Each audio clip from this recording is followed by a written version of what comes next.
Bonjour à toutes et à tous, meilleurs vœux 2025, que cette année vous apporte à vous et à vos proches santé principalement et beaucoup de bonheur. Voilà, j'aimerais revenir sur le fait que juste avant cette nouvelle année, Bayrou a été nommé de manière illégitime comme Premier ministre de la France et donc il doit être censuré dès son discours de politique générale parce qu'il a déjà dit qu'il ne demanderait pas la confiance.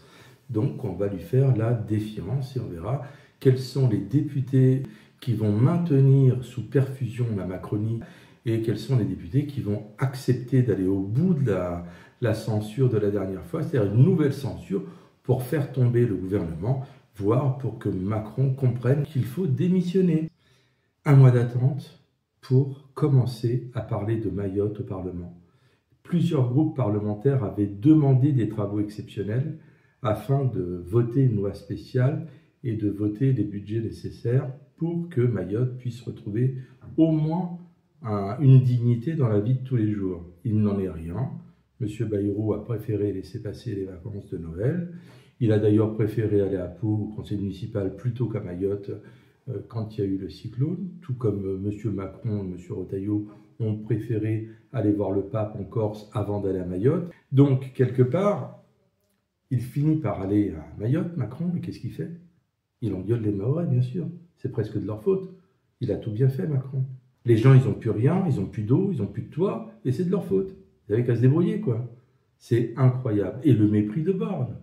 Les enseignants lui expliquent que faire 10 km aller-retour en plein Cagnat, ce n'est pas possible. Elle sourit, elle tourne le dos, elle s'en va.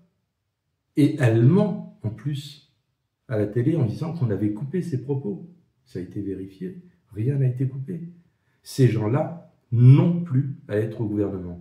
Ils ont perdu les élections, ils doivent s'en aller, et le plus tôt sera le mieux. Donc, quelque part, cette déconnexion vis-à-vis, je dirais, du peuple, vis-à-vis des Français qui ne veulent plus d'eux, on la mesure non seulement sur, je dirais, leur certitude et leur mépris à l'Assemblée, mais sur des actes qui ne viennent pas et effectivement qui sont faits par les Français. En Charente, ici, il y a un collectif qui s'appelle Highland, qui veut aider les Mahorais, qui fait des collectes pour qu'effectivement les Mahorais aient ce soutien de la part de l'Hexagone. Qu'est-ce qui se passe? Comme partout ailleurs où il y a des événements de collecte, ensuite, il faut utiliser des containers pour les transporter. Et là, on leur dit, ah ben attention, là, c'est plus un service public, hein. C'est bien, vous faites du bénévolat, mais nous, pour transporter les marchandises, là, c'est 6 000 €. Mais vous croyez que l'État, là, il ne pourrait pas imposer un transport gratuit des containers?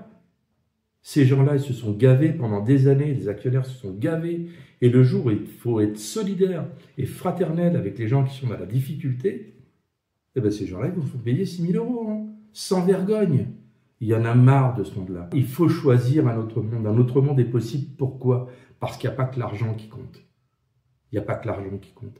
Quelque part, on a besoin effectivement, quand il y a des coups durs comme ça, que tout le monde mette la main à la poche et la main à la pâte. Que ce soit les sociétés privées et tout le service public. Donc moi, j'attends effectivement qu'on revienne au consentement à l'impôt, qu'on accepte qu'il y ait des services publics dignes de ce nom qui s'occupent des vrais problèmes, et que quand il y a une grande difficulté, parce qu'il y a un événement climatique majeur, ben même les sociétés privées mettent la main à la poche. Le consentement à l'impôt, il est là.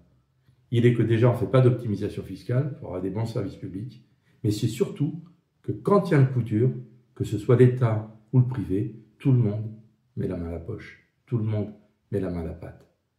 Donc on va reconstruire Mayotte. C'est bien, mais il y a en 1980, donc il y a 44 ans, 45 ans, il y a déjà eu un cyclone. Tout a été refait de briques et de broc.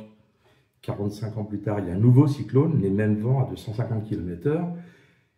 Et on va reconstruire comment à la hâte? Ou est-ce qu'on va prendre des ingénieurs, des météorologues, on va prévoir les bâtiments, je ne sais pas, pour des vents de 300 km/h, et on va faire les choses comme il faut. C'est ça la planification. C'est ça de se projeter. C'est ça le nouveau monde possible.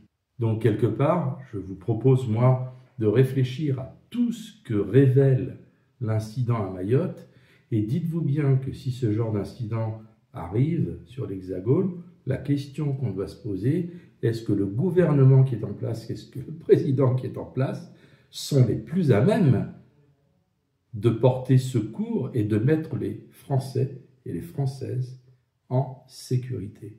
On nous parle sans arrêt de sécurité. Ben là, pour le coup, ces gens-là sont complètement absents. Voilà ce que je voulais vous dire aujourd'hui. Et puis, je vous dis la suite une prochaine fois.